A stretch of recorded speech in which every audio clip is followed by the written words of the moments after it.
எங்களுடைய ஆண்டவர் நல்லவராயிருக்கிறார். ஆமென். கர்த்தருக்கு ஸ்தோத்திரம். மறுபடியும் உங்களை யாவரையும் நாங்கள் காண கொடுத்த கிருபைக்காக கடந்த நாட்களிலே தேவன் என்னோடு கூட 2-3 வார்த்தைகளுக்கூடாக ஆண்டவர் பேசிக் கொண்டிருந்தார்.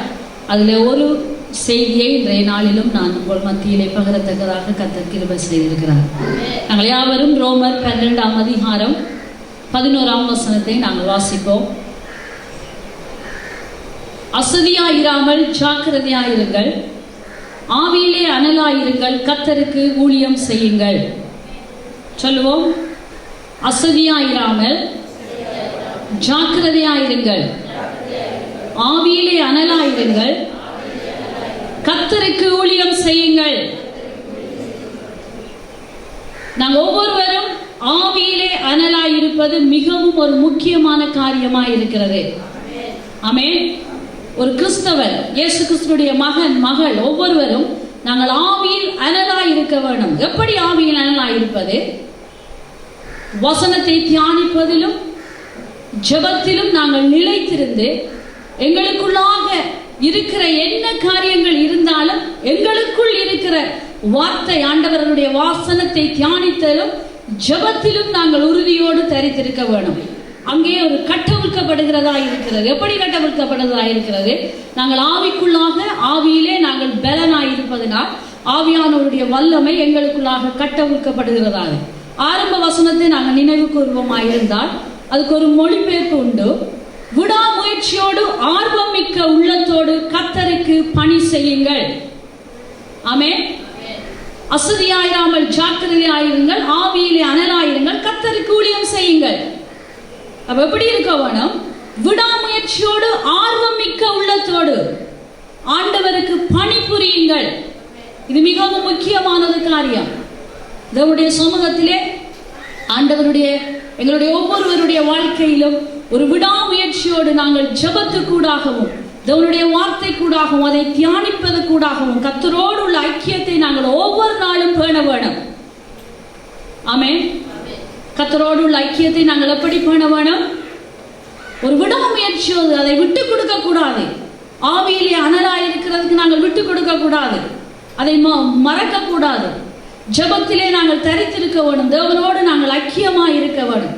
அதை நாங்கள் ஒவ்வொரு நாளும் நாங்கள் பேண வேண்டும்.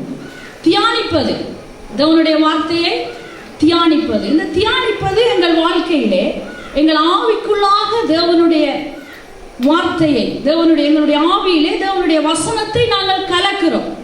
தேவனுடைய வசனத்தை நாங்கள் கலக்கிறோம். கலந்து என்ன செய்கிறோம்? எப்பொழுதும் நாங்கள் தேவனுடைய வார்த்தைகளை நாங்கள் திரும்ப திரும்ப திரும்ப நாங்கள் வாசிக்கும் போது, சத்தமாய் மறுபடியும் மறுபடியுமாக நாங்கள் பேசும்போது, பாடலுக்கூடாக எங்களுடைய தேவனுடைய வார்த்தைகளை நாங்கள் பாடி தேவனை துதிக்கும் போது எங்களுடைய ஒரு பகுதியாக எங்களுடைய ஆவிக்குள்ளான மனுஷன், எங்களுடைய ஆவி, எங்களுக்குள்ளாக இருக்கிற அந்த ஆவி என்ன செய்யுது? ஒரு புதுப்பிக்க, ஒரு உயிர்ப்பிப்பதை காண்கிறது. ஆமென். ஆவியில சோர்ந்து இருக்கிறார்கள் தான் பாட்டு படிச்சு துதிச்சு ஆராதிக்க விருப்பம் இல்லை. ஆவியில் அனல் இல்லை அவங்க. அப்ப அனல் இல்லாத நாங்க என்ன செய்ய வேணும்? அதை விரும்ப வேணும். நான் ஆவியில் அனலாய் இருக்கணும், தேவனோடு ஐக்கியப்பட்டு இருக்கணும், அதை விரும்ப வேணும். நாங்க விரும்பி அதை வாஞ்சிக்க வேணும். அப்ப நேரத்தை நாங்க பாஸ் பண்ணக்கூடாது. அந்த பிரைஸ் அண்ட் வர்ஷிப், ஆண்டவருக்கு பாடி துதித்து ஆராதிக்கிறது யாருக்கு? நாங்கள் பாடி துதித்து ஆராதிக்கும் கர்த்தருக்கு. அப்ப கர்த்தருக்குரிய நேரத்தை நாங்கள் யாரும் என்ன செய்யக்கூடாது?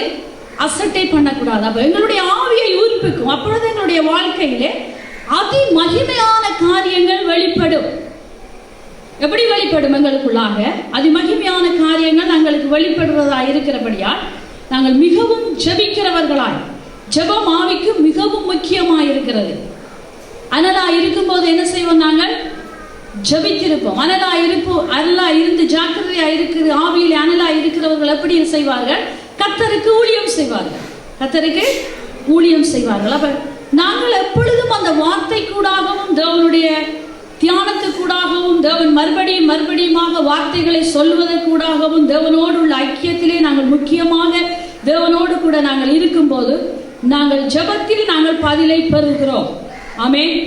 நாங்கள் ஜெபத்தில் பதிலை பெறுகிறோம். பதில் மிகவும் முக்கியமாக இருந்தாலும் எங்களுக்குள்ளாக இருக்கிற ஆவி, ஜெபத்துக்கூடாக கர்த்தரோடு உள்ள உறவு எங்களுக்குள்ளாக இருக்கிற ஆவியை உயிர்ப்பிக்கிறதா இருக்கிறது. ஆமென்.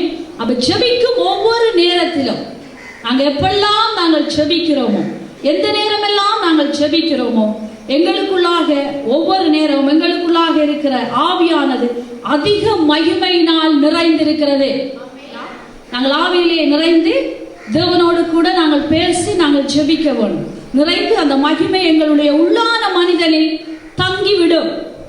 எங்களுடைய உள்ளான மனிதனில் எது தங்கிவிடும்? தேவனுடைய வார்த்தை வசனங்கள், தேவனோடு கூட நாங்கள் சேர்ந்து நாங்கள் ஜெபிக்கும் போது எங்களுக்குள்ளாக இருக்கிற அந்த மனிதனில தேவனுடைய ஆவி தங்கி, அவருடைய வசனம் தங்கி, அவருடைய வார்த்தை தங்கி, அவர் எங்களுக்குள்ளாக மகிமை அடைகிறவராய் இருக்கிறார். ஹல்லேலூயா. அப்ப அதற்குள்ளாக இருந்து நாங்கள் ஜெபிக்க வேண்டும். அப்ப ஜெபம் ஒரு மிகவும் முக்கியமா இருக்கிறது. இன்னைக்கு ஜெபிக்க வர சொன்னா யாரும் வாரல. சபையா உபவாசிக்க வர சொன்னா யாரும் வாரல. ஏன் வாரல? ஆவியில் அனல் இல்லை. அந்த அனலை மூட்டுறதுக்கு உங்களுக்கு விருப்பம் இல்லை. வீட்டுல ஜெபிக்கிறீங்களோ ஜெபம் பண்ணலையோ அது அடுத்த காரியம். ஆனாலும் நீங்கள் ஒரு சபை கூடி, ஒரு சபையில ஒரு உபவாச ஆராதனை, ஒரு ஐக்கியமாயிருந்து ஆராதிக்கிறது, ஒரு ஊழியர் ஆராதனை, ஒரு குறிப்பிட்ட நேரத்தில் ஜெபிக்க ஒப்பு கொடுத்தால் வந்து ஜெபிக்க வேணும். அது எப்படிப்பட்டதா இருக்கும்? அனலாயிருக்கும். எங்களுக்குள்ளாக அனலாயிருக்கும். தனி ஜெபம் வேணும், வேத வாசிப்பு வேணும். எனக்கு தெரியும் அநேகருடைய வாழ்க்கையில ஜெபம் இல்லை. அப்ப ஜெபம் இல்லாட்டி எப்படி நீங்க ஆவியில் அனலா இருக்கிற கர்த்தருக்கு எப்படி ஊழியம் செய்யற? அப்ப ஆவியில் நாங்க எப்படி இருக்க வேணும்? அனலா இருக்கணும். அப்ப எங்களுக்குள்ளாக மாற்றங்கள் ஏற்பட்டு எங்களுடைய வாழ்க்கை, எங்களுடைய காரியங்கள் எல்லாவற்றிலையும் சரியாக காரியங்கள் நடப்பிக்க நாங்க காண்போம். எப்படி நாங்க சரியா ஆவியானவரோட வழி நடத்தல நாங்க போவோம். ஆவியானவரோடு கூட நாங்க பேசி, ஆவியானவரோடு பழகி, ஆண்டவரோடு ஜெபத்துல நாங்க உறுதியோடு தரித்து இருக்க கூட சரியான காரியங்கள் எல்லாவற்றையும் சரியாய் செய்யத்தக்க சரியான காரியங்களை நாங்கள் காண்போம். தேவனுடைய வழிநடத்தல் மிகவும் முக்கியமாயிருக்கிறது. ஒவ்வொருவருடைய வாழ்க்கையிலும் தேவ வழிநடத்தலை நாங்கள் பெற்றுக்கொள்ள வேண்டும். எல்லா நேரங்களிலும் தேவ வழிநடத்தலை நாங்கள் பெற்றுக்கொள்ள வேண்டும். இந்த தேவ வழிநடத்தல் எப்படி எங்களுக்கு கிடைப்பது? வசனத்தை கற்பதும் ஜெபத்துக்கூடாக ஆவியிலே அனலாயிருங்கள். எங்களுடைய ஆவி தேவனை சேவிக்க வேணும். அதுக்கு நாங்கள் பழக்கப்பட வேணும். தனிமையா இருந்தாலும் தேவனை நாங்கள் சேவிக்க வேணும். ஆவியிலே நிறைந்து ஜெபித்து ஆண்டவரை பாடி துதித்து வார்த்தைகளோடு சேர்ந்து சபையா இருக்கிற நேரமும் தேவனை நாங்கள் சேவிக்க வேணும். அப்ப இயேசுவை நாங்கள் சேவிக்கிறவர்களாய் இருக்க வேணும். ஹல்லேலூயா. இயேசு சொன்னார், என் பின்னே வாருங்கள். இயேசு என்ன சொன்னார்? என் பின்னே வாருங்கள். லூக்கா 5:11, யோவான் 4:1-14 நாங்கள் வாய்த்தது. என் பின்னே வாருங்கள். எதற்கு இயேசு என் பின்னே வாருங்கள் என்று அழைப்பு கொடுத்தார்? எதற்காக இயேசு அழைப்பு கொடுத்தார்? தேவனுடைய ராஜ்யத்தின் வேலையை செய்வதற்காக. தேவனுடைய ராஜ்யத்தின் வேலையை செய்வதற்காக, ஊழியம் செய்வதாக, கர்த்தருக்கு ஊழியம் செய்ய மீன் பிடித்துக் கொண்டிருந்தார்கள். யார் மீன் பிடித்துக் கொண்டிருந்தார்கள்? பேதுரு, யோவான், இப்படிப்பட்டதான சீஷர்கள் மீன் பிடித்துக் கொண்டிருந்தார்கள். அப்ப அவங்களை பார்த்து இயேசு என்ன சொன்னார்? லூக்கா 5:11, அவர்கள் படகுகளை கரையிலே கொண்டு போய் நிறுத்தி எல்லாவற்றையும் விட்டு அவருக்கு பின் சென்றார்கள். ஹல்லேலூயா. அப்ப இயேசுவினுடைய ஒரு வார்த்தை போன உடனே அந்த சீஷர்கள், திரளான மீன்கள் பிடித்த சீஷர்கள், அவர்களுடைய தொழிலாளி இருந்தவர்கள் யாவரும் என்ன செய்தார்கள்? அப்படியே விட்டு அவருடைய படகுகளை கரையிலே கொண்டு போய் நிறுத்தி எல்லாவற்றையும் விட்டு அவருக்கு பின் சென்றார்கள். ஆமென். அப்ப எல்லாவற்றையும் அவர்கள் விட்டு தேவனுடைய ராஜ்யத்துக்காக எல்லாவற்றையும் விட்டு அவருக்கு பின் சென்று போனார்கள். இன்றைக்கு எல்லாவற்றையும் விட்டு விட சொல்லல சபை. உங்களுடைய வேலைகள், உங்களுடைய தொழில்கள் முக்கியமானாலும் தேவனுக்கென்று நேரம் எடுங்க, தேவனுக்கென்று ஊழியம் செய்ய. யாரும் சும்மா இருக்கக்கூடாது. ஜெப ஊழியம் செய்யலாம், பாடல்களை படிக்கலாம், துண்டு பிரதிகளை கொடுக்கலாம், ஹாஸ்பிட்டல் ஆஸ்பத்திரிக்கு போய் ஜனங்களுக்கு ஜெபிக்கலாம். அப்ப இதுக்கெல்லாம் என்ன தேவை? நீங்க ஆவியில அனலா இருக்கணும், ஜெபத்துல உறுதியோடு தரித்திருக்க வேணும். அப்ப இன்றைக்கு ஆண்டவர் யார் எனக்காக போவார், யாரை அனுப்புவேன் என்று இன்றைக்கும் ஆண்டவர் இயேசு ஏங்கிக் கொண்டுதான் இருக்கார். யாரும் இல்லை. ஏன் இல்லை? அதுக்கு விருப்பம் இல்லை. ஏன் விருப்பம் இல்லை? ஆவியிலானல் இல்லை. அப்ப தேவனுடைய ஆத்துமாக்களை, அப்ப இன்றைக்கு வாலிபர்கள், எத்தனை வாலிபர்கள் ஒப்பு கொடுத்திருக்காங்க? எத்தனை அப்பா அம்மா ஒப்பு கொடுத்திருக்காங்க? இல்ல. அசதியாயிராமல் ஜாக்கிரதையாயிருங்கள். தேவனுடைய ராஜ்யத்தை யாரும் அசதி பண்ணக்கூடாது, ஜாக்கிரதையா இருக்க வேணும். ஏன் இருக்க வேணும்? ஆவியில அனலாயிருந்து கர்த்தருக்கு ஊழியம் செய்ய வேணும். அப்ப தேவனுக்கு ஊழியம் செய்கிறது மிகவும் பெருமதியான ஒரு பொக்கிஷம், யாருக்கும் கிடைக்காத சிலாக்கியம்.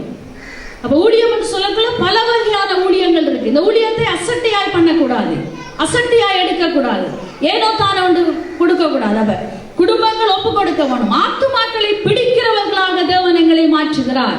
ஹல்லேலூயா.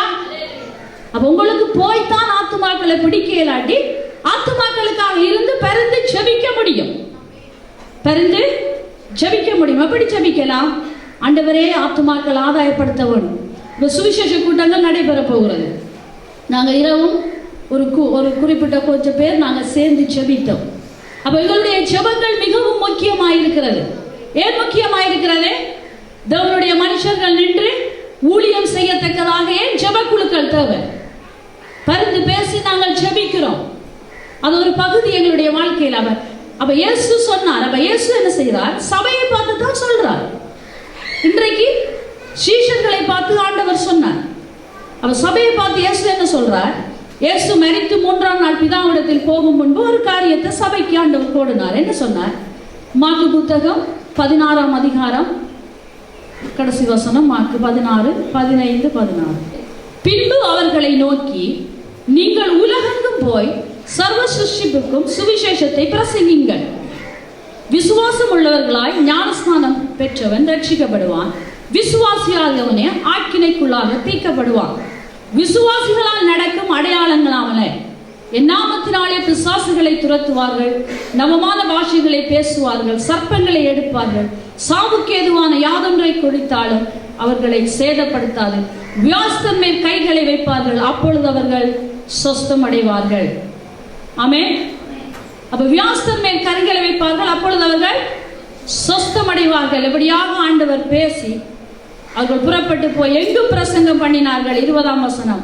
கர்த்தர் அவர்களோடு கூட கிரியைகளை நடப்பித்து அவர்களால் நடந்த அடையாளங்களினாலே வசனத்தை உறுதிப்படுத்தினார்கள். ஆமென். அப்ப வசனத்தை உறுதிப்படுத்துகிற நாங்கள் ஒவ்வொருவரும். அப்ப இயேசு என்ன சொன்னார்? போங்கள், புறப்பட்டு போங்கள். உட்கார்ந்து கொண்டு இருக்கிற காலம் அல்ல, இருக்கிற நேரம் இல்லை. நாங்கள் புறப்பட்டு போகணும். இன்னும் நாங்கள் குழந்தைகளாய் இருக்கக்கூடாது. சபைகள்ல நான் உண்டு, இந்த பாடம் உண்டு, இந்த குடும்பம் உண்டு, இந்த தொழில் உண்டு இருக்கிறல்ல. போக வேணும்.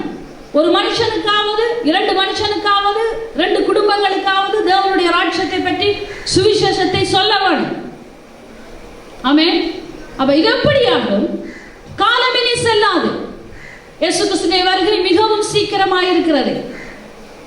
நீங்க கிறிஸ்தவ உலகத்தை கண்ணூடாக பார்க்க வேணும். கிறிஸ்தவர்கள் படுகிற உபத்திரவத்தை பார்க்க வேணும், எப்படி படுறாங்க. அப்ப எத்தனையோ காரியங்கள் நடந்து கொண்டு வருகிறது. உலகங்களை எடுத்து பார்க்கலாம். எங்களுடைய இலங்கை தேசத்திலே எத்தனையோ அழிவுகள். இதெல்லாம் எதற்கு காரணம்? இயேசுனுடைய வருகைக்கு அடையாளமாயிருக்கு. அப்ப நாங்க சும்மாவே இருந்து கொண்டிருக்கலாமா? இல்ல, ஏதாவது, அதான் பாத பெக்மன் அழகாக பாடுவார், ஏதாவது ஏதாவது செய்ய வேண்டும் ஒவ்வொரு நாளும் என் இயேசு ராஜாவுக்கு, துதிக்க வேண்டும், ஜெபிக்க வேண்டும், துரத்த வேண்டும், சாத்தானை துரத்த வேண்டும். ஜெபிக்கணும், துதிக்கணும், ஏதாவது ஒன்று செய்யணும். ஆமென். ஏதாவது ஒரு சிறிய பணியை கர்த்தருக்கு நாங்கள் செய்யணும். ஆவியில அனலாயிருக்கு நாங்கள் மாற்றப்பட வேணும். அந்த மாற்றத்தை உண்டாக்குறது அல்லது போதகரோ ஊழியக்காரர்களோ இல்லை. நீங்களாகவே தேவனுடைய ராட்சியத்துக்குள்ளாக பலனாய் கட்டப்பட வேண்டும். ஹல்லேலூயா. அப்ப ஆவியில் அனலாய் நாங்கள் மாற வேணும். வசனத்தில பலன், காலையில பாஸ்டர் சொன்ன போல வசனத்தில பலன் அடைய வேணும். வசனம் உங்களுக்குள்ள இருக்க வேணும். அப்பொழுது குழந்தைய மாதிரி பயப்பட்டு கொண்டு இருக்க கூடாது. அதிகாரத்தை கொடுத்திருக்கிறார். லூக்கா 10:19 சொல்லுகிறது, அதிகாரத்தை ஆண்டவர் தந்திருக்கிறார். மத்தேயு 28:18 வானத்திலும் பூமியிலும் சகல அதிகாரம் எங்களுக்கு கொடுக்கப்பட்டிருக்கிறபடியா புறப்பட்டு போங்கள். புறப்பட்டு போங்கள். அப்ப விசுவாசிகள் புறப்பட்டு போக வேணும். எதற்கு புறப்பட்டு போக வேணும்? ஒரு வருஷத்துல ஒரு ஆத்துமாவை நீங்க ஆதாயப்படுத்தணும். இல்லாட்டி என்னதுக்கு நாங்க ஆண்டவருக்குள்ளாக இருக்கிற அன்பு எப்படி நீங்க வெளிப்படுத்துவீங்க? எப்படி ஆத்துமாதாயம் செய்வீங்க? அப்ப விசுவாசிகள் போகணும். அப்ப விசுவாசிகள் என்ன செய்யணும்? வளர வேணும். எப்படி வளர்ற? வார்த்தையிலையும் கர்த்தருடைய வல்லமையிலும் நாங்கள் நாளுக்கு நாள் வளர வேணும். வளர்ந்து ஊழியம் செய்ய வேணும். ஆத்தும பணி செய்ய வேணும். ஆண்டவருடைய வார்த்தை சொல்லுகிறது, மனுஷன் உலகம் முழுவதையும் ஆதாயப்படுத்தினாலும் தன் ஆத்துமாவை இழந்தான் அவனுக்கு லாபம் என்ன? நாங்க மட்டும் பரலோகம் போறதா? குடும்பத்தில் இருக்கிற இன்னும் எத்தனையோ பேர் ரட்சிக்கப்படாமல் இருக்காங்க. இவர்களுக்காக நீங்க என்ன செய்ய போறீங்க? நான் மட்டும் பாடி, நான் மட்டும் துதித்து, நான் மட்டும் ஆராதனைக்கு போய், நான் மட்டும் சந்தோஷமா இருந்து, நான் மட்டும் போய் சேர்ந்துடும். அப்ப உங்களுக்குள்ள என்ன இல்லை? ஆத்தும பாரம் இல்லை. அப்ப எங்களுக்குள்ளாக ஆத்தும பாரம் வேணும். ஆத்துமாக்களுக்காய் ஜெபிக்க வேணும். உபவாசத்தை ஜெபிக்க வேணும். தேவனோடு போராட வேணும். ஆண்டவரே, இந்த ஜனங்களை எங்களுக்கு தாருங்க. வசனத்தை நாங்கள் உறுதிப்படுத்துகிறவர்களாய் இருக்கிறோம். அதான் ஆண்டவர் சொன்னார், இயேசு சொன்னார், விசுவாசம் உள்ளவர்களாய் ஞானஸ்தானம் பெற்று ரட்சிக்கப்படுகிறவர்கள் விசுவாசியாதவனை ஆக்கினைக்கு தீர்க்கப்படுவான். விசுவாசிகளால் நடக்கும் அடையாளங்களாவன. நீங்க எல்லாரும் விசுவாசிகள். அப்ப உங்களுக்குள்ளாக வல்லமையை கர்த்தர் கொடுத்திருக்கிறார். என்ன வல்லமை? என் நாமத்தினால் பிசாசுகளை துரத்துவார்கள். இன்னைக்கு ஊழியக்காரன் வரணும், பாஸ்டர் வரணும் பண்ணி இருக்கக்கூடாது. உங்களோட வீட்டுக்கு பக்கத்துல உங்களிடத்தில் ஒரு பிசாசு பிடித்த மனுஷனை கொண்டு வந்தார், ஆயிரத்துல என்ன செய்வீங்க? அதுக்குதான் ஆவியிலானதா இருக்கணும். ஜெபத்தில உறுதியா இருக்கணும். வார்த்தையில வல்லமையாக அந்த வார்த்தையை நாங்கள் தெரிந்தவர்களாய் இருக்கணும். இயேசுவின் நாமத்தில் பிசாசு போகட்டா உடனே போகும். விசுவாசிகளுக்கு கொடுத்த அதிகாரம், அந்த அதிகாரத்தை நீங்க பயன்படுத்த வேணும். குழந்தைகளாய் இருக்க கூடாது. பவுல் சொல்றான், நீங்க இன்னும் குழந்தைகளாய் இருக்கிறீங்களே. எவ்வளவு துக்கம். பவுல் அப்போஸ்தலர் நடவடிக்கையில வாய்ச்சு பாருங்க. அப்ப நாங்க சபை குழந்தைகளாய் இருக்க கூடாது. நாங்க வளரணும். 2-3 ஆராதனைகள் நடத்தப்பட வேணும். அப்ப இதெல்லாம் என்ன? ஒவ்வொருத்தரும் கர்த்தருக்கு ஊழியம் செய்ய வேணும். எப்படிப்பட்டதான ஊழியம்? ஆத்தும பணி. ஜனங்களை பராமரிப்பது, ஜனங்களை பாதுகாப்பது. ஜனங்களுக்குள்ளாக அந்த உபவாசம் தேவன் மிகவும் முக்கியமா இருக்கு. அப்ப வளர்ந்தவர்கள் மிகவும் கர்த்தரோடு கூட நடக்கிறவர்களாக, பலன் உள்ளவர்களாக நீங்க இருக்க வேணும். உபவாசத்துக்கே வாரல்ல சபைக்கு. வேலை 5 நாள் உங்களுக்காக எடுங்க, 2 நாள் கர்த்தருக்காக கொடுங்க, ஊழியம் செய்யுங்க. கர்த்தர் உங்களை ஆசீர்வதிப்பார். அந்த 2 நாளைக்குரிய வேலைக்குரிய ஆசீர்வாதத்தை கர்த்தர் நிச்சயமா உங்களுடைய வாழ்க்கையில தருவார். ஆமென். நாங்கள் ஒன்று கூடி நாங்கள் ஜெபிக்க வேணும். எத்தனை விபத்துக்கள் நடக்கிறது, எத்தனை உயிர்கள் இயேசுவே அறியாமல் போகிறது நரகத்துக்கு. இதெல்லாம் பார்த்துட்டு நாங்க சும்மா இருக்கலாமா? நாங்க சும்மா உட்கார்ந்து கொண்டு இருக்கிற காலங்கள் இல்லை. நாட்கள் மிகவும் கொடியதாக இருக்கிறது. அநியாயங்கள், அட்டூழியங்கள், பாவங்கள் பெருகி கொண்டிருக்கிற நாட்களிலே தேவன் எங்களை கிருபையால் ரட்சித்திருக்கிறபடியா இன்னும் ஜனங்கள் ரட்சிக்கப்பட நாங்கள் தேவனுடைய சமூகத்திலே அவருடைய பாதத்திலே இருந்து ஜெபிக்கிறவர்களாய், உபவாசிக்கிறவர்களாய், தேவனுடைய ராஜ்யத்துக்கு போய் ஊழியம் செய்கிறவர்களாய், புறப்பட்டு போகிறவர்களாய் இருக்க வேண்டும். ஹல்லேலூயா. இன்னும் அநேக கிராமங்கள் சந்திக்கப்படாமல் இருக்கிறது. அநேக ஆத்துமாக்களுக்கு இயேசு என்றால் யார் என்று தெரியாமல் இருக்கிறது. யார் போவது? நாங்களா போற? விசுவாசிகளுக்கு அதிகாரம் கொடுத்திருக்கிறார் ஆண்டவர். புறப்பட்டு போங்கள். உங்களே சுற்றி சுற்றி நீங்க இருக்க கூடாது. வெளியில போகணும். ஆண்டவருடைய சமூகத்தில் இருந்து, ஆவியில் அனலா இருந்து, கர்த்தருக்கு ஊழியம் செய்யத்தக்கதாக, ஆத்தும பணிகளை செய்யத்தக்கதாக நாங்கள் புறப்பட வேணும். ஹல்லேலூயா. சண்டே ஸ்கூல் டீச்சர்ஸ் மாதிரி ஜெபிக்க வரல, உபவாசிக்க வரல. குறிப்பிட்ட ஒரு சில பிள்ளைகள் தொடர்ந்து மாதக்கணக்கில் ஆராதனை இல்லை, சண்டே ஸ்கூல் இல்லை, யாரும் இதை குறித்து கவலை இல்லை. ஏன் இல்லை? அந்த வாரம் இல்லை.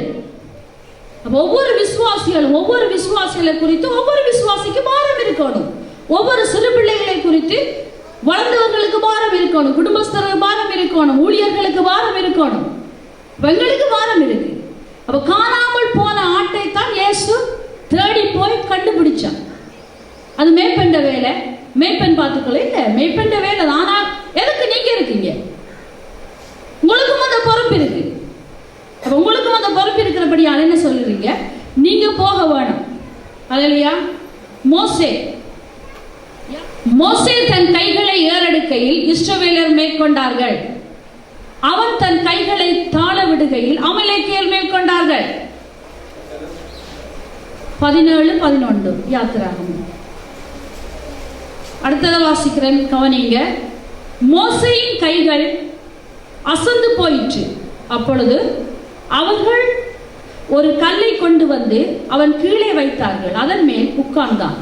ஆரோனும் ஊரும் ஒருவன் ஒரு பக்கமாயும் ஒருவன் மறுபக்கத்திலும் இருந்து அவன் கைகளை தாங்கினார்கள். இவ்விதமாய் அவன் கைகள் சூரியன் அஸ்தமிக்கும் வரைக்கும் ஒரே நிலையாக இருந்தது. ஹல்லேலூயா. அப்ப மோசேக்கு உதவி தேவைப்பட்டது. இன்றைக்கு ஒரு மேய்ப்பனுக்கு, ஒரு மேய்ப்பத்துவத்தில் இருக்கிறவர்களுக்கு உதவி வேணும். அது மோசேயிட வேளானே.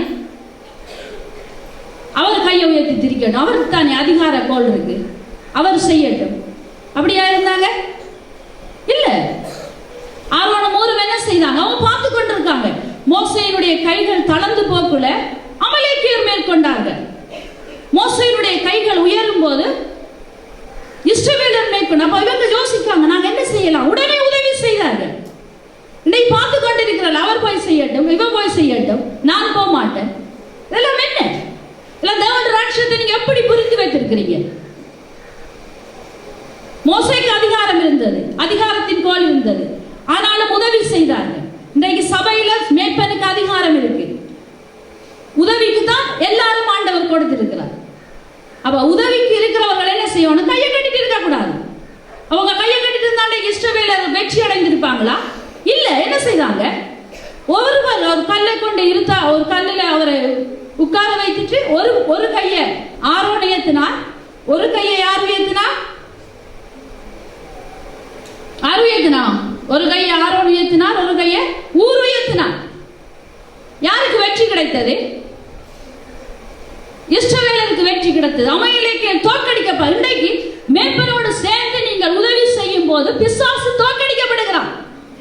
இது அவரோட வேலை, இது அவட வேலை, இது அவங்களோட வேலை இல்ல. எல்லாரும் ஐக்கியப்பட்டு தான் தேவனுடைய ராஜ்யத்தை கட்டுவது. எல்லாரும் ஒருமனப்பட்டால் தான் அங்கே ஒரு மனம் அங்கே உண்டு, அங்கே விடுதலை உண்டு. பரிசுத்தாவியானவரின் ஆளுகை அந்த இடத்திலே பலமாயிருக்கும். கொடுக்கப்பட்ட பொறுப்பிலே உறுதியோடு இருக்கிறதா நம்மளுக்கு கொடுக்கப்பட்ட அழைப்பும் அபிஷேகமாயிருக்கிறது. அதுக்கு உண்மையா இருக்க வேணும். எங்களுடைய தேவனுடைய ராஜ்யத்துக்கு எல்லா வேலையிலும் எங்களை செய்யலாம். பாடல் குழுவா இருந்தால் அதுக்கு உண்மையா இருக்கு. எல்லாவற்றுக்கும் நாங்கள் உண்மையா இருக்க வேணும். கத்தருடைய இன்றைக்கு வாலிபர்கள் ஜெபத்துக்கு வாலிபர்களே காணேலாது. அம்மாமாருக்கு மட்டும்தான் நான் ஜெபம் தேவை. அப்பாமாருக்காக அம்மா ஜெபம் பண்ணணும், பிள்ளைகளுக்காக அம்மா ஜெபம் பண்ணணும். 1 தீமோத்தேயு 2:8 என்ன சொல்லுது? எல்லா இடங்களிலும் புருஷர்கள் வெட்கப்படாமல் கரங்களை உயர்த்தி ஜெபிக்க வேண்டும். மனைவி அங்க சொல்லல, பிள்ளை அங்க சொல்லல. வாய்ச்சி பாருங்க. எல்லா இடங்களிலும் இந்த சபையில நின்று ஆலயத்தில் நின்று ஆராதிக்க கையை உயர்த்துறதுக்கே உங்களுக்கு வெட்கமா இருக்கு. கூட்டத்தோட போய் நின்றா உயர்த்துவீங்க, ஆயிரக்கணக்கில் ஆட்கள் நின்றா உயர்த்தி நல்லா துதிப்பீங்க. சபைக்கு உண்மையா இருக்கணும். அப்ப எல்லா இடங்களிலும் என்ன செய்யணும்? எல்லா இடங்களிலும் புருஷர்கள் கரங்களை உயர்த்தி துதித்து ஜெபிக்க வேண்டும். வெட்கப்படக்கூடாது. இன்னைக்கு வெட்கம் பிள்ளைகளை, அநேகமான பிள்ளைகளுக்குள்ள துதி இல்ல, ஜெபம் இல்ல, ஆராதனை இல்லை. உங்களுக்கு தெரியுமா? அப்ப இவங்க எப்படி பயபக்தியுள்ள சந்ததியா வளர்ந்து? அப்ப நாங்க ஜெபிக்கணும். கரங்களை உயர்த்தி ஜெபிச்சு துதிக்கும் போது என்ன செய்யும்? பிரச்சனைகள் எல்லாம் விலகி போகிறது, தோல்வி எல்லாம் இல்லாமல் போகிறது. அப்ப எந்த இடத்திலும் எல்லா இடங்களிலும் வாழ்க்கை பார்த்தீங்கன்னா தெரியும், எல்லா இடங்களிலும் கரங்களை உயர்த்தி புருஷர்கள் துதிக்க வேண்டும், ஜெபிக்க வேண்டும். சொல்லுங்க உங்களுடைய கணவன்மார்கிட்ட, பிள்ளைகிட்ட சொல்லுங்க, கரங்களை உயர்த்தி துதிங்க. கரம் உயர்த்துறதுக்கு என்ன? அழகான கரத்தை கொடுத்திருக்கிறார். கரங்கள் நல்ல ஒழுங்கா இருக்கு. பெலன் யாருக்கு கொடுக்கிற? நாங்க முதலாவது பெலன் கர்த்தருக்கு கொடுக்கணும். அதான் ஆண்டவர் சொல்றார், ஆவியோடும் உண்மையோடும் உன் முழு பலத்தோடும் உன் முழு எல்லா சரீரத்தின் முழு பலத்தோடும் ஆண்டவரை நாங்கள் ஆராதிக்க வேண்டும். ஹல்லேலூயா. ஆண்டவரை நாங்கள் ஆராதிக்க வேண்டும். அப்ப யோவேல் 2:28-30 என்ன சொல்லுது? 28-29 என்ன சொல்லுது? வாலிபர்கள் தரிசனங்களை, மூப்பர்கள் சொப்பனங்களை காண்பார்களாம். கடைசி நாள் எல்லார் மேலும் என் ஆவியை ஊற்றுவார். மாம்சமான யாவர் மேலும் என் ஆவியை ஊற்றுவார். இன்றைக்கு எந்த வாலிபன் சபையில் எழும்பி தீர்க்க தரிசனம் சொல்றான்? எந்த மூப்பர் சொப்பனங்களை கண்டு தரிசனங்களை கண்டு தேவனோடு உள்ள உறவை நீங்க யார் வெளிப்படுத்துறீங்க? ஆவியில் அனலா இருக்கணும். எங்களுக்கு கொடுக்கப்பட்ட காரியத்துக்கு நாங்க எப்படி இருக்கணும்? உண்மையா இருக்க வேணும். பிள்ளைகளை ஊழியத்துக்கு ஒப்பு கொடுப்பாங்க. இந்த பிள்ளை ஊழியத்துக்கு தான், எனக்கு கர்த்தர் இந்த குடும்பத்துக்கு இந்த பிள்ளைகளுக்கு உதவி செய்து நன்மை செய்து உயிரோடு இருக்கிற நாங்கள் நல்லபடியா நாங்கள் உயிர் உள்ளவரையும் ஆண்டவருக்கு ஊழியம் செய்வோம். பிள்ளையை ஒப்பு கொடுப்பாங்க. பிள்ளைகள் வளர்ந்து வர நேரம் பிள்ளைகளை உழைக்க அனுப்புறேன். எங்க அனுப்புறேன்? உழைக்கிறதுக்கு பணம் சம்பாதிக்க அனுப்புறேன். அப்ப நீங்க ஒப்பு கொடுத்தீங்கன்னா பிள்ளைகளை தேவராட்சியத்துக்கு அந்த பிள்ளைகளுக்கு கற்றுக் கொடுங்க. தேவனுக்கு வேலை செய்யணும், தேவனுக்கு வேலை செய்யணும், தேவனுக்கு பணி செய்யணும். நீ தேவனுக்கு பணி செய்யத்தான் கர்த்தர் எனக்கு தந்திருக்கிறார். நீ தேவனுக்கு ஊழியம் செய்யணும் சொல்லி சொல்லி சொல்லியே வளங்க அந்த பிள்ளைகளை. அப்ப கர்த்தருக்கு நீங்க ஒப்பு கொடுங்க. அப்ப கர்த்தருக்கு நாங்கள் ஒப்பு கொடுக்கப்படும். தேவனுடைய ஊழியம் மிகவும் முக்கியமானது. எல்லாரும் சேர்ந்து நாங்கள் தேவராட்சியத்தை நாங்கள் கட்ட வேண்டும். ஹல்லேலூயா. இன்றைக்கு பாருங்க, கிறிஸ்தவ சமுதாயம் குறிப்பிட்ட 2 அரபு தேசங்கள்ல மிகவும் அல்லோல கல்லோலப்பட்டு, அந்த நான் செய்தியில வாசிச்சு நாங்க ஜெபித்தனாங்க. அவங்களுக்கு அவங்களுடைய விசுவாசம் மாத்திரம்தான் அவங்களுக்கு இருக்கிறது. அவங்களுக்கு என்ன இருக்கிறது? விசுவாசம் மட்டும்தான் அவங்கள்ட்ட இருக்கா, வேற ஒன்றும் இல்லையா. அவங்க நிற்கதியற்றவர்களாய் இருக்கிறார்கள் என்று சொல்லி அந்த பேப்பர்ல போட்டிருந்தது, அந்த மேகசின்ல வந்திருந்தது. அப்ப இப்படி படுகிற உபத்திரவங்கள்ல நாங்க சும்மா இருக்கோம். எங்களுக்கு எவ்வளவோ இலகுவான காரியங்களாக எங்களுடைய வாழ்க்கை நடந்து கொண்டு போகிறது. இப்ப யாரு இந்த உபத்திரவப்படுற சபையா இருக்கு? இந்த உபத்திரவப்படுற தேவனுடைய பிள்ளைகளுக்கு யாரு ஜெபிப்பது? கூடி ஜெபிக்கிற, அங்க போய் ஜெபிக்கிற, இங்க போய் ஜெபிக்கிறேன்னா உற்சாகமா போறீங்க. சபையில ஜெபிக்கிறேன்னா ஜெபம் பண்ண வரணும். முதலாவது நாங்க உண்மைத்துவமா இருக்கணும். சபைக்கு சபையில வரணும் ஜெபிக்க. ஒருவரும் வராட்டி பிரச்சனை இல்லை, நீங்க வந்து ஜெபிங்க. இது தேவன் ஆலயம். ஹல்லேலூயா. இது தேவனுடைய ஆலயம். இந்த ஆலயத்துல தேவன் இருக்கிறார். அப்ப வந்து ஜெபிங்க. அப்ப எவ்வளவோ வாலிபர்கள் பிள்ளைகள், எனக்கு சில வேளை நான் தனியா வந்திருந்து ஜெபம் பண்ணி அழுது ஆண்டவருடைய சமூகத்துல சொல்லுவேன், ஆண்டவரே எத்தனையோ ஜனங்கள் இருக்கிறாங்களே அப்பா, ஒரு மனுஷன் இல்லையே வந்திருந்து ஜெபிக்க. ஏன் ஆவியானல் இல்லை, அசதியினம். தேவனுடைய ராஜ்யத்தில் அசதியா இருக்கிறவன் அழிப்பனுக்கு சகோதரன். அசதியா இருக்க கூடாது. நேரங்களை, காலங்களை, எங்களுடைய நாட்களை நாங்க நிர்ணயிக்கணும். இந்த நேரத்துல நான் ஊழியம் செய்யணும், இந்த நேரத்துல போய் நான் ஜெபிக்கணும், இந்த நேரத்துல தேவனுடைய சமூகத்துக்கு போகணும், இந்த நேரத்துக்குள்ளாக போய் தேவனுடைய ஊழியங்களை செய்யணும். பாஸ்டர் சொன்னார், ஒரு ஊழியம், ஒரு ஆராதனை செய்யறதுக்கு எத்தனையோ பேர் நின்றுதான் எல்லா வேலைகளையும் செய்து ஊழியங்களை செய்யறாங்க. அப்ப எல்லாருக்கும் கடமை இருக்கு. அவன் எல்லாருக்கும் கடமை இருக்கு. எல்லாருக்கும் ஆண்டவர் கொடுக்கப்பட்டதான பொறுப்பு இருக்கு. அப்ப எல்லாரும் நாங்கள் ஒன்று சேர்ந்து தேவராட்சியத்தை கட்ட வேண்டும். தீமோத்தேயு என்று சொல்லுகிற ஒரு வாலிபனுக்கு, வயது போன ஆள் இல்ல, திருமணம் முடித்த ஆள் இல்ல, ஒரு வாலிபன். ஆகையால் நம்முடைய கர்த்தரை பற்றிய சாட்சியை குறித்தாவது அவர் நிமித்தம் கட்டப்பட்டிருக்கிற என்னை குறித்தாவது நீ வெட்கப்படாமல் தேவ வல்லமை கேட்டபடி சுவிசேஷத்துக்காக என்னோடு கூட தீங்கு அனுபவி. இன்னைக்கு ஒரு சொல்லு சொன்னா தாங்கிக் கொள்ள மாட்டாங்க, ஒரு வார்த்தை கதைச்சா தாங்கிக் கொள்ள மாட்டாங்க. இவர் இப்படி பேசலாமா, இவ இப்படி பேசலாமா, தாங்கிக் கொள்ள இருதயம் இல்லை. இங்க என்ன சொல்றாரு? ஆகையால் நம்முடைய கர்த்தரை பற்றிய சாட்சியை குறித்தாவது. ஒரு இடத்துல போறீங்க, ஒரு இடத்துல போய் சுவிசேஷத்தை சொல்றீங்க, உங்களுக்கு வெட்கம் வருகிறது, துக்கம் வருகிறது, உபத்திரவம் வருது. ஆனாலும் நீங்கள் வெட்கப்படாமல் தேவ வல்லமைக்கேற்றபடி சுவிசேஷத்துக்காக என்னோடு கூட தீங்கு அனுபவிங்க. இப்ப இந்த தேசத்துல கர்த்தருடைய ஜனங்கள் தீங்கு அனுபவித்துக் கொண்டிருக்கிறார்கள். எதற்காக? தேவனுடைய சுவிசேஷத்துக்காக. மரித்தாலும் எங்களுடைய உயிர் போனாலும் நாங்கள் இயேசுவை மறுதலிக்க மாட்டோம். அதான் தீங்கு அனுபவிக்கிறோம். இயேசுவுக்காக நான் இருப்பேன். ஒரு இளம் வாலிபன், அப்ப கட்டப்பட்டிருக்கிற எங்களை குறித்தாவது மற்றவர்களுக்கு இப்படி நடந்தது, அப்ப நான் போனா எனக்கும் இப்படி நடக்கும், அதெல்லாம் யோசிக்க கூடாது. இவங்க என்ன சொல்லுவாங்க, அது யோசிக்க கூடாது. இவங்க என்ன செய்வாங்க, அதெல்லாம் நாங்க யோசிக்க கூடாது. என்ன செய்ய வேணும்? வெட்கப்படாமல் தேவனுடைய வல்லமைக்கேற்ற சுவிசேஷத்துக்காக என்னோடு கூட தீங்கு அனுபவி. இன்றைக்கும் தேவனுடைய ஜனங்கள் தீங்கு அனுபவித்துக் கொண்டிருக்கிறார்கள். சுவிசேஷத்தின் நிமித்தம், ஊழியத்தின் நிமித்தம் ஒவ்வொரு பாடுகளையும் அனுபவித்துக் கொண்டிருக்கிறார்கள். ஆனாலும் அவர்களுக்குள்ளாக இருக்கிற வார்த்தை, அவர்களுக்குள்ளாக இருக்கிற அபிஷேகம், அவர்களுக்குள்ளாக இருக்கிற தேவனுடைய அன்பு, இயேசு கிறிஸ்துவின் அந்த சிலுவையின் அன்பு அவர்களை இன்னும் ஊழியம் செய்யத்தக்கதாய் பலப்படுத்துகிறது. ஆமென். அப்ப எங்களுக்கு ஒரு சின்ன காரியம் பண்ணாலும் தாங்கிக் கொள்ளலாம். யாருக்கு செய்கிற ஊழியம்? தேவனுக்கு. யாருக்கு பணி? கர்த்தருக்கு. அசதியா இருக்கக்கூடாது, ஜாக்கிரதையா இருக்கணும். தேவன் ராஜ்யத்துல நாங்க அனலா இருக்கணும். ஹல்லேலூயா. இயேசுவுக்கு நீங்க ஒரு பாடுபட்டீங்கன்னு சொன்னா நீங்க அவரோட ஆளுகை செய்வீங்க. அப்ப இயேசுவுக்காக வருகிற எந்த பாடுகளாய் இருந்தாலும், எந்த உபத்திரவங்களாய் இருந்தாலும், எந்த கஷ்டங்களாய் இருந்தாலும், எந்த போதாமைகள் இருந்தாலும், எந்த குறைவுகள் இருந்தாலும், தேவனோடு நாங்கள் அவருடைய ராஜ்யத்துக்காக பணி செய்யத்தக்கதாக ஒப்பு கொடுத்த ஊழியங்கள்ல உறுதியோடு இருக்க வேணும். ஹல்லேலூயா. அப்ப தேவனங்கள் அப்ப எப்படி சபையில எழுப்புதல் வரும்? சபைக்கு எழுப்புதல் வரணும். எப்படி வரும்? அவரோடு கூட பாடுகளை சமைத்தோமானால் அவரோடு கூட ஆளுகை செய்வோம். நாம் அவரை மறுதலித்தால் அவரும் நம்மை மறுதலிப்பார். அப்ப வெட்கப்படக்கூடாது. ஹாஸ்பிட்டல் விசிட்டிங்கன்னா வெட்கப்படக்கூடாது. துண்டு பிரதி கொடுக்குறோம்னா வெட்கப்படக்கூடாது. வீடுகளுக்கு போய் சொல்றோம்னா வெட்கப்படக்கூடாது. ஜெபிக்கிறோம்னா வெட்கப்படக்கூடாது. எல்லா இடங்களிலும் கரங்களை உயர்த்தி ஆண்டவரை ஆராதிக்க வெட்கப்படக்கூடாது. கலசபைகள் கூடும் போது ஆண்கள், தாப்பன்மார், தம்பிமார், வாலிபர்கள் இருந்தால் போய் கூடுங்க, வெட்கப்படக்கூடாது.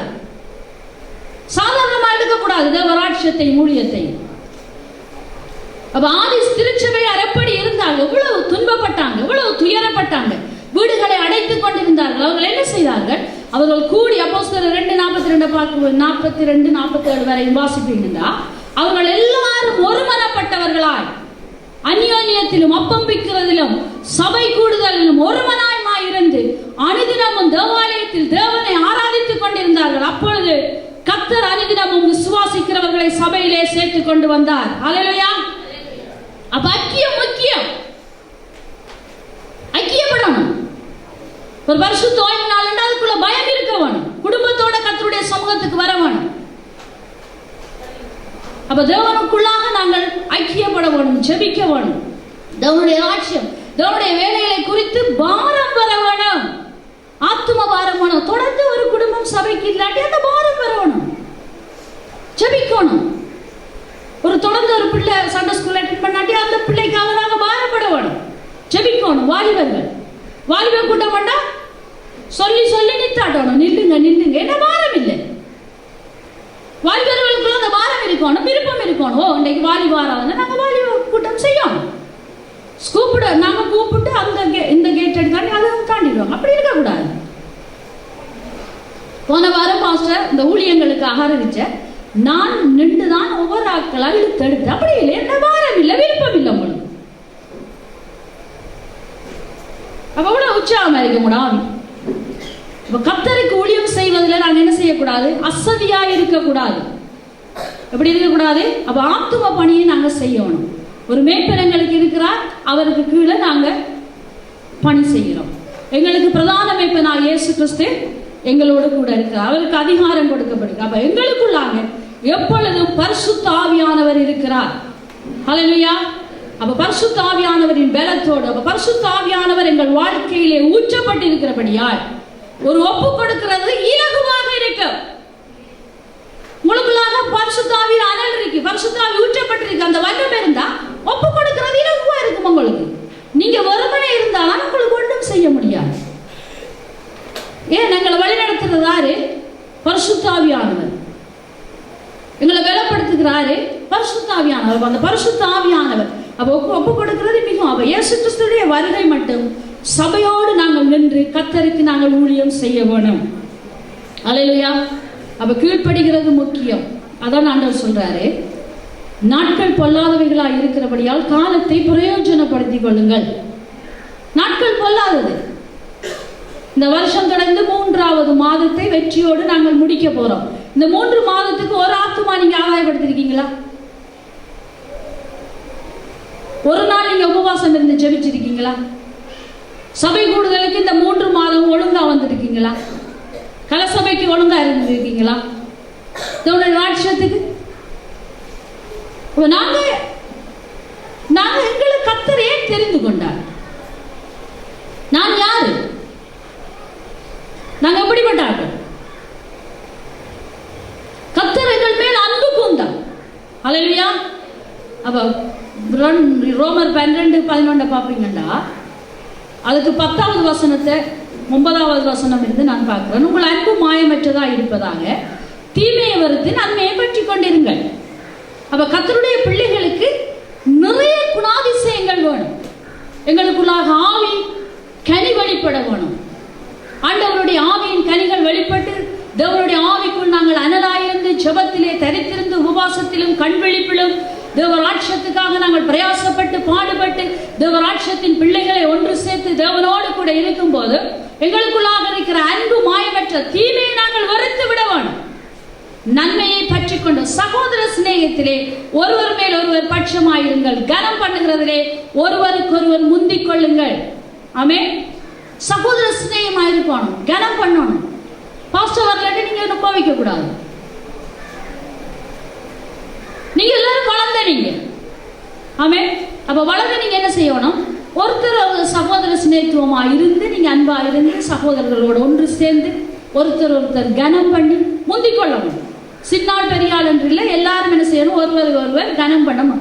அசதியாராமல் ஜாக்கிரதையாருங்கள், ஆவியிலே அனலாயிருங்கள், கர்த்தருக்கு ஊழியம் செய்யுங்கள். நம்பிக்கையிலே சந்தோஷமாயிருங்கள், உபத்திரவத்திலே பொறுமையாயிருங்கள், ஜெபத்திலே உறுதியாய் தரித்திருங்கள். இதுதான் கஷ்டம்.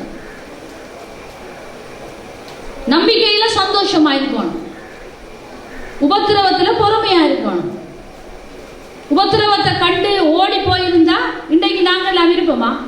வேதமும் இல்லை, வேத புத்தகமும் இல்லை, இந்த பழைய ஏற்பாடு சுவிசேஷ புத்தகங்களும் இல்லை.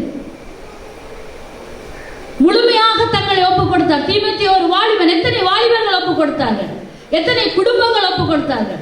அக்கில்லா பிரிஸ்கில்லா குடும்பமாக பவுலப்போஸ்தலர் புத்தகம் சுமந்து போனாங்க. எத்தனை விதமான ஊழியங்களை செய்தார்கள். தங்களுடைய வீடுகளை திறந்து கொடுத்தார்கள் ஜெபங்களுக்காக. பணங்களால் உதவி செய்தார்கள். அப்ப எல்லா உபத்திரம் அவர்களுக்கு துன்பப்பட்டது. ஏன் கிறிஸ்தவனோட சேர்றா? ஏன் கிறிஸ்தவனுக்கு இடம் கொடுத்தா? அவங்களும் சேர்ந்து அடிபட்டாங்க, அவங்களும் சேர்ந்து உபத்திரவப்பட்டாங்க. அவங்க பயப்படவில்லை. ஏன்? உறுதியாயிருந்தார்கள், பொறுமையாயிருந்தார்கள், ஜெபத்திலே உறுதியாய் தரித்திருந்தார்கள். பரிசுத்தவான்களுடைய குறைவிலே அவர்களுக்கு உதவி செய்யுங்கள், அந்நியரை உபசரிக்க நாடுங்கள். தன்னுடைய ராட்சியத்துக்கு எவ்வளவோ தேவை இருக்கிறது. ஜெபத்தினால் ஊழியம் என்று சொன்னால் எத்தனையோ விதமானது இருக்கு. உங்கள் ஒவ்வொருவருக்கும் தேவன் உங்கள் ஒவ்வொருவரையும் அழைத்திருக்கிறார் தேவ ராட்சியத்தை கட்டத்தக்கதாக. அல்லேலூயா. உங்கள் ஒவ்வொருவருக்கும் பணி இருக்கு, உங்கள் ஒவ்வொருவருக்கும் சேவை இருக்கு. அப்ப எல்லாரும் நம்பிக்கையாக சந்தோஷமாக நாங்க இருக்க வேணும், பொறுமையா இருக்க வேணும். நாங்க வளர்ந்து நாங்க ஒருத்தர் பாரத்தை நாங்க ஒருத்தர் சுமக்க வேணும். ஒரு விசுவாசியிற பிள்ளைகளை நாங்க குற்றப்படுத்தி அதை இன்னொரு ஆகிட்ட பேசி இன்னொரு ஆகிட்ட அப்படி இல்லை. நாங்க பொறுமையா இருந்து சகித்து அவர்களுக்காக ஜெபிக்க வேண்டும், விழித்திருந்து ஜெபிக்க வேணும், ஆவியில் அனலாயிருந்து கர்த்தருக்கு ஊழியம் செய்ய வேணும். ஹல்லேலூயா. ஒவ்வொருவருக்கும் கடமை இருக்கிறது தேவராட்சியத்துக்காக. அப்ப தேவனுடைய ராட்சியத்தை யாரும் அசதியா எடுக்க கூடாது. நாங்கள் ஒவ்வொருவரும் வேணும் தேவனுடைய ராட்சியத்துக்கு. சபை கூடி நாங்கள் வரணும், உபவாசத்துக்கு வரணும், ஜெபத்துக்கு வரணும். ஒரு பிரதான ஒரு எழுப்புதல் கூட்டம் நடக்க போகிறது. ஆத்துமாக்கள் ஆதாயப்படுத்தணும், ரட்சிக்கப்பட வேணும். நாங்கள் அதற்காக ஜெபிக்க வேணும். விழித்திருந்து ஜெபியுங்கள் என்று இயேசு சொன்னார். அசதியாயிராமல் உறுதியாய் தரித்திருந்து ஜெபியுங்கள் என்று இயேசு சொன்னார். ஏன் சொன்னார்? தேவனுடைய ராஜ்யம் மிகவும் பலவந்தப்பட்டு கொண்டிருக்கிறது. அப்ப அந்த பலவானுடைய சத்துருடைய கிரியைகளை நாங்கள் அழிக்கத்தக்கதான தேவ வல்லமையின் அபிஷேகம் எங்களுக்குள்ளா இருக்கிறபடியால், ஆவியின் அனல் எங்களுக்குள்ளா இருக்கிறபடியால், கர்த்தருக்கு நாங்கள் ஊழியம் செய்யத்தக்கதா இருக்கிறபடியால், எங்களுக்குள்ளாக இருக்கிற அபிஷேகத்தை நாங்கள் பெருக்க வேணும். மூடி வைக்க கூடாது. விளக்கு வெளிச்சம் கொடுக்கத்தக்கதா இருக்கிறது. நாங்கள் ஒவ்வொருவரும் உலகத்துக்கு வெளிச்சமாய் இருக்கிறோம், ஒவ்வொருவரும் உப்பாய் இருக்கிறோம், நறுமணங்களாய் இருக்கிறோம். பவுல் அப்போஸ்தலர் சொல்லுகிறார், நீங்கள் ஒவ்வொருவரும் நற்கந்தகங்களாய் இருக்கிறீர்கள், மனம் கொடுக்கிற நீங்கள். எங்களுடைய வாழ்க்கை மிகவும் முக்கியம், எங்களுடைய சாட்சி மிகவும் முக்கியம். எங்களுடைய வாழ்க்கையின் சாட்சியை பற்றி இயேசுவை அறியாதவன் எங்கள் பக்கம் வருவான். ஏனென்று சொன்னால் நாங்கள் ஆராதிக்கிற தேவன் அப்படிப்பட்ட உண்மை உள்ள தேவன். அவர் நல்ல தேவன், எங்களை ஆசீர்வதிக்கிற தேவன், தீமையிலிருந்து எங்களை ரட்சிக்கிற தேவன். எங்களுடைய தேவனை குறித்ததான வல்லமை, எங்களுடைய தேவனை குறித்ததான அன்பு, எங்களுடைய தேவனை குறித்ததான அதிசயமான காரியங்களை நாங்கள் வெளிப்படுத்துகிறவர்களாக இருக்க வேண்டும். ஆமென். எங்களுக்குள்ளாக அந்த வல்லமை வேணும். அசதியாக இருக்கக்கூடாது, ஜாக்கிரதையாக இருக்க வேண்டும். ஆவியிலே அனலாயிருந்து கர்த்தருக்கு ஊழியம் செய்ய வேண்டும். ஹல்லேலூயா. தேவனுடைய ஊழியம் மிகவும் முக்கியமானது. யாரும் அற்பமாக எண்ணக்கூடாது. எத்தனை உபத்திரவம் வந்தது, எத்தனை தொல்லைகள் வந்தது சபைகளுக்கு, எத்தனை பாடுகள் வந்தது. போற இடங்கள், ஓடி ஓடி போற இடங்களில் எல்லாம் தேவனுடைய மக்களை சேர்த்தார்கள், தேவனுடைய சுவிசேஷத்தை சொன்னார்கள், ஆண்டவருடைய அன்பை சொன்னார்கள், வியாசத்தில் மேல் கரங்களை வைத்தார்கள், சொஸ்தம் அடைந்தார்கள், மரித்தோர்கள் எழும்பினார்கள், அற்புதங்கள் அடையாளங்கள் நடந்து தேவனுடைய சபைகள் உருவாகினது. ஹல்லேலூயா. நான் ஒன்று, என்ற வேலை ஒன்று, என்ற குடும்பம் ஒன்று இருந்தா அதுக்குரிய பலனும் பங்கும் தான் உங்களுக்கு கிடைக்கும். ஆத்துமாக்களை நாங்கள் ஆதாயப்படுத்துவோம். ஒரு கிராமத்தின் பேரை வைங்க, அந்த கிராமத்துக்காக ஜெபம் பண்ணுங்க. குறிப்பிட்ட குடும்பங்கள் உங்களுக்கு தெரியுமா, அந்த குடும்பங்களை வச்சு ஜெபியுங்க. கர்த்தர் அற்புதங்கள் செய்கிறவர். ஹல்லேலூயா. எங்களுடைய ஆண்டவர் ஜெபத்தை கேட்கிறவர். அவருக்கு விருப்பம் நாங்கள் போய் சுவிசேஷத்தை அறிவிக்கத்தக்கதாக, தேவனுடைய வார்த்தையை சொல்லத்தக்கதாக, விசுவாசிகளால் நடக்கும் அடையாளங்கள் அவனே. நவமான பாஷைகள் இன்றைக்கு அநேகருக்கு அந்நிய பாஷை இல்லை. ஏன் இல்லை? ஆவியில நிறைஞ்சு ஜெபிக்கிறல்ல, ஆவியில நிறைஞ்சு துதிக்கிறல்ல. எப்படி அந்நிய பாஷை வாங்க? ஜெபிக்கணும். ஜெபத்துல இருந்து, தனி ஜெபத்துல இருந்து, கதவுகளை பூட்டிட்டு வீட்டுல இருந்து நல்லா பாடி துதித்து ஆண்டவரை ஆராதித்து வாய்களை திறந்து பாடி துதித்து, பரிசுத்த ஆவியானவரே என்மேல் ஊற்றுங்கப்பா, எனக்கு வேணும், இப்படி ஆவியின் வல்லம் எனக்கு வேணும் கேட்கணும். தேவன் எங்களோடு கூட இருந்து நிறைய காரியங்களை, அநேக காரியங்களை எங்களுக்காக செய்வார். அப்படிய நாள்ல நாங்க ஒப்பு கொடுக்க வேணும், ஜெபிக்க நாங்க ஒப்பு கொடுக்க வேணும், உபவாசத்துக்கு வர ஒப்பு கொடுக்க வேணும். அம்மா எத்தனையோ அம்மா இருக்கிறீங்க, நேரம் அடுங்க, நேரம் தாண்டிட்டு அது கட்டுவார்ல, அதை நாங்க தான் வாங்கி எடுக்கணும். நேரங்களை காலங்களை நாங்க கணக்கு கொடுத்து தேவனுக்கு நாங்க ஊழியம் செய்ய வேணும். அதிகாரம் எங்களுடைய கரத்தில் இருக்கிறது. ஆமென். அதிகாரமுடைய இயேசு கிறிஸ்து எங்களுக்குள்ளாய் இருக்கிறபடியா, எங்களுக்கு ஊற்றப்பட்ட வல்லமை எங்களுக்கு இருக்கிறபடியா, தேவ ராஜ்யத்தின் புத்திரர்களாய் நாங்கள் வெளிப்பட்டு இருக்கிறபடியா, தேவனுடைய சுவிசேஷத்தை சொல்லத்தக்கதாய் தேவன் எங்களை அபிஷேகித்திருக்கிறபடியா, அந்த ஆவியின் அனல் எங்களுக்குள் இருந்தால் பயம் இல்லாமல் தேவனுக்காக நாங்கள் போய் ஊழியங்கள் செய்யலாம். எங்களுக்குள்ளாய் பரிசுத்த ஆவியானவருடைய அனல் வேணும், பரிசுத்த ஆவியின் அக்கினி வேணும், பரிசுத்த ஆவியின் அபிஷேகம் வேணும், தேவனுடைய வல்லமை எங்களுக்குள்ளாய் ஊற்றப்பட வேணும். ஜெபிக்கணும். ஜெபித்து இருந்து, ஜெபித்து நாட்கணக்கில் ஜெபிங்க. சொப்பனங்கள்ல, தரிசனங்கள்ல தேவன் உங்களோடு பேசுவார், முகங்களை காட்டுவார், கிராமங்களை காட்டுவார், நபர்களை காட்டுவார். போங்க, போய் தேவனுக்கு இலகுவாய் ஊழியங்களை செய்யுங்க. ஆமென். அதுக்கு முக்கியமானது நாங்கள் எல்லாரும் அசதியாயிராமல் ஜாக்கிரதையாயிருந்து ஆவியிலே அனலாயிருந்து கர்த்தருக்கு ஊழியம் செய்ய வேணும். ஹல்லேலூயா. தேவராட்சியத்தை தேடுங்க, தேவராட்சியம் சமீபமாயிருக்கிறது, என் பின்னே வாருங்கள். எல்லாவற்றையும் விட்டு வந்தார்கள். தேவன் ஒரு வார்த்தை சொன்ன உடனே கணக்கு பார்த்து விசாரித்துக் கொண்டிருந்தார். ஒரு ஆள் காசி பொறுப்புல இருந்தார். ஆண்டவர் ஒரு பார்வைதான் அவரை பார்த்தார். என் பின்னே வா, உடனே எல்லாத்தையும் விட்டு வந்தான் லேவி. இன்னைக்கு தேவனுக்கு செய்வதற்கு நிறைய ஆத்துமாக்களை ஆதாயப்படுத்த தேவனுக்காய் ஜெபிக்க நிறைய பேர் வேணும். எங்களை நாங்கள் ஒப்பு கொடுக்க வேணும். ஆமென். கர்த்தர் எங்களுக்காக நேரங்களை எடுப்போம். தேவராட்சியத்துக்காய் நேரங்கள் காலங்களை எடுப்போம். கர்த்தர் எங்களோடு கூட இருந்த அந்த காரியங்களை வாய்க்க பண்ணுவார்.